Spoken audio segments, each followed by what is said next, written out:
What's going on, guys, and welcome to another Doctor Who ranking video. Today I'm going to be ranking Series 1 all the way through Series 10 from my least favourite to my favourite. So this is obviously from the start of Christopher Eccleston's era to the end of Peter Capaldi's, not necessarily his era, but it doesn't go twice upon a time, it only goes up to the Doctor Falls. I'm not counting any Christmas specials in this, so because Christmas specials can sometimes be hard to decide what series they're actually a part of, so I'm just kind of looking at the series as of kind of all 13 or 12 depending on when it was, actual proper episodes in the series. So let's get started. Number 10, Series 7. Alright, so Matt Smith's final series has to be my least favourite series of Doctor Who. It was a bit of a debate between this one and the one that you're going to see at number 9, but I ended up going for Series 7 for my least favourite. When you look at the episodes, there just isn't too much that amazing on there. We have a lot of pretty bad episodes like Dinosaurs on a Spaceship, The Power of Three, Journey to the Centre of the TARDIS, and Nightmare in Silver. All 4 of those episodes got into my top 10 worst episodes of New Who so far. So I mean, that's 4 episodes just from one season that I really do not enjoy. We have, I think, really only 2 episodes that I quite enjoy, those being The Name of the Doctor and A Town Called Mercy. I really like those 2 episodes. The Angels Take Manhattan's pretty good as well. Everything else, every other episode, Asylum of the Daleks, The Bells of St. John, The Rings of Akaten, they're okay episodes, but they're nothing too special, and I think that's a problem with Series 7. It's got a lot of quite bad episodes in it, and then the rest of the episodes are just kind of okay. It doesn't have anything particularly outstanding. Number 9, Series 6.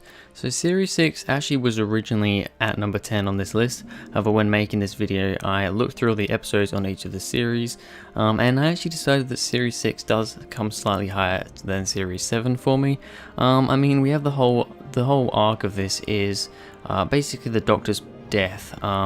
It actually starts off really well with the Impossible Astronaut on the Day of the Moon, and then ends really badly in the second half. I think the first half of this series is actually quite a bit better than the second half. Maybe a bit debatable, I don't know, but the problem is the second half we have Let's Kill Hitler and The Wedding of River Song, which are 2 of my least favourite episodes of Doctor Who to this day. Everything else in this whole series isn't amazing. The Curse of the Black Spot, I don't hate it as much as other people do, but it's nothing special. The Doctor's Wife I actually don't really like too much. Rebel Flesh, Almost People, I don't mind. A Good Man Goes to War I think is definitely the highlight of this series. And then we have things like Night Terrors, The Girl Who Waited, and The God Complex, and also Closing Time, which are just kind of alright episodes. Nothing too crazy here. Number 8. Series 9. Alright, so we have a Peter Capaldi series here, and this is his second series, so we're right in the middle of Capaldi's era here as the 12th Doctor. Series 9 is a bit of a mishmash for me. They for some reason went with this thing of, they wanted pretty much almost every episode to be a 2-parter. Series 8 and really Series 7, and also Series 6 actually. A lot of the previous series hadn't really had 2-parters at all. They're all single stories. Well, Series 9 for some stupid reason decided to go for mostly 2-parters. I mean, we've got The Magician's Apprentice, The Witch's Familiar, which I think is a very not amazing Dalek story. Under the Lake and Before the Flood is actually my favourite 12th Doctor story. That is the saving grace of this series. But then we have The Girl Who Died, The Woman Who Lived, which I don't like. We have the Zygon 2-parter, which is just okay in my opinion. We have Sleep No More, which is abysmal. We have Face the Raven and Heaven Sent, which are definitely some other highlights of this series. But then we have Hellbent to finish it off. Altogether, I don't think Series 9 is really that great. Number 7, Series 8. Alright, so we have Peter Capaldi's first series as the 12th Doctor, and I think it was a decent start for him. Not amazing, but a decent start. We have some pretty good episodes in here. Deep Breath, Mommy on the Orient Express, Flatline, really the big standout episodes there. We then also have some kind of okay episodes, a lot of okay episodes really in my opinion. Into the Dalek, Robot of Sherwood, Listen, although I didn't really like Listen too much, Time Heist, which I actually like more than most people. And the finale, Dark Order Death in Heaven, is not amazing, but it's okay. Yeah, it's not the best finale in the world, but it's okay. We do have some pretty bad episodes in this one though, in the Forest of the Night in particular, Kill the Moon. Personally I found The Caretaker to be a little bit lackluster, but yeah, I mean this series is made up of a couple of pretty damn good episodes. I mean, Mummy and Flatline are 2 of my favourite 12th Doctor episodes. Deep Breath, a really good season opener with a bunch of kind of okay episodes and then a few pretty bad ones. Number 6, Series 2. Yeah, so we have a David Tennant, a Russell T Davies era series now. If you know me, if you've watched my videos a bit, you'll know that I am more of a fan of the Russell T Davies era with Chris Eccleston and David Tennant than I am, you know, with the Stephen Moffat, Matt Smith, Peter Capaldi era. So you are going to see Russell T Davies era stories at the top of this list. However, Series 2 does come a little bit further down. I mean, it's not to say that I don't like Series 2. You know, it's the first series with David Tennant, and David Tennant is my favourite Doctor. The reason why this one goes a lower down is for a couple of reasons. First of all, the whole Doctor and Rose kind of love relationship thing. Yeah, I'm another one of those people that it doesn't bug me as much as some people, but it's still not something that I'm really a big fan of. I think Rose worked a lot better in a lot of ways with Chris Eccleston. Just that dynamic worked better. And also, out of all of David Tennant's era in particular, I'd say that Series 2 has some of the worst episodes in it. You know, we've got Fear Her, we've got Love and Monsters, we've got The Idiot's Lantern, and really, to some extent, we've got New Earth. It does have some great ones in there: The Impossible Planet, Satan Pit, The Cybermen two-parter, School Reunion, Girl in the Fireplace, and a pretty decent finale, but yeah, it only gets in 6th place. Number 5. Series 10.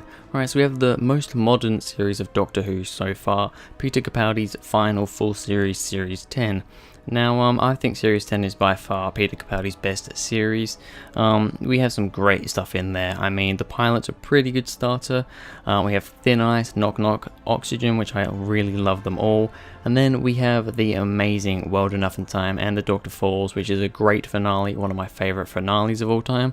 Although I do prefer World Enough in Time, The Doctor Falls isn't terrible. It lets it down a little bit, but it's definitely no bad episode by any means.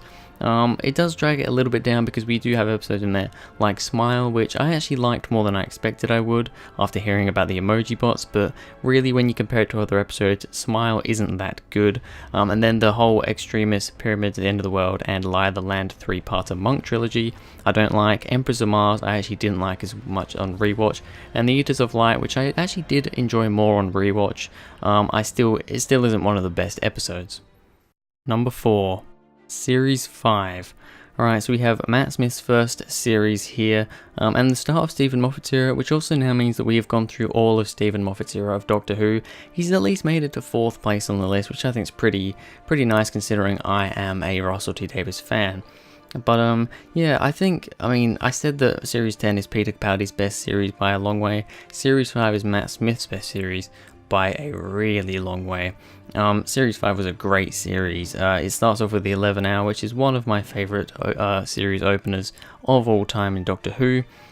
We also have some great episodes in there like The Time of Angels, Flesh and Stone. We have, I quite like The Hungry Earth, Cold Blood. A lot of people give it a bit of flack because apparently it's kind of like a classic story. I haven't seen the classic story, so for me it's alright. Vincent and the Doctor is one of my favourite Matt Smith stories. And then, you know, the finale, Pandora Opens, Big Bang is also great. We have a couple of pretty bad ones here though. The Beast Below, Victory of the Daleks, I don't really like. But all in all, Series 5 is a pretty good series. Number 3. Series 3. Alright, so Series 3 is David Tennant's second series as the 10th Doctor, and it's one that I will always love. I think it's a bit of an underappreciated series. You know, we have the great episodes in there. I mean, Human Nature, The Family of Blood 2-parter, everybody knows is great. Follow that by Blink, which also everybody knows is one of the best episodes of Doctor Who in the new series, if not of all time, up to debate there. And then we have the 3-parter with the Master at the end, which, although I've watched that episode, that 3-parter, so many times, it's kind of diminished a bit in my rankings. It's still a really good finale. Sadly, this series does have a few shaky spots. Really, the Lazarus Experiment and 42 are the worst episodes in the series. And then the Dalek 2-parter, Daleks in Manhattan and Evolution of the Daleks, also not the best stories, but still not too bad. And obviously the series starts off well with Smith and Jones, Shakespeare Code and Gridlock, which altogether I think all 3 of those episodes are very underrated too. Series 3 is a series that I love rewatching. Number 2. Series 1. Alright, so we are where New Who all began, where New Doctor Who all began with Series 1, of course with Christopher Eccleston and Billie Piper as Rose Tyler.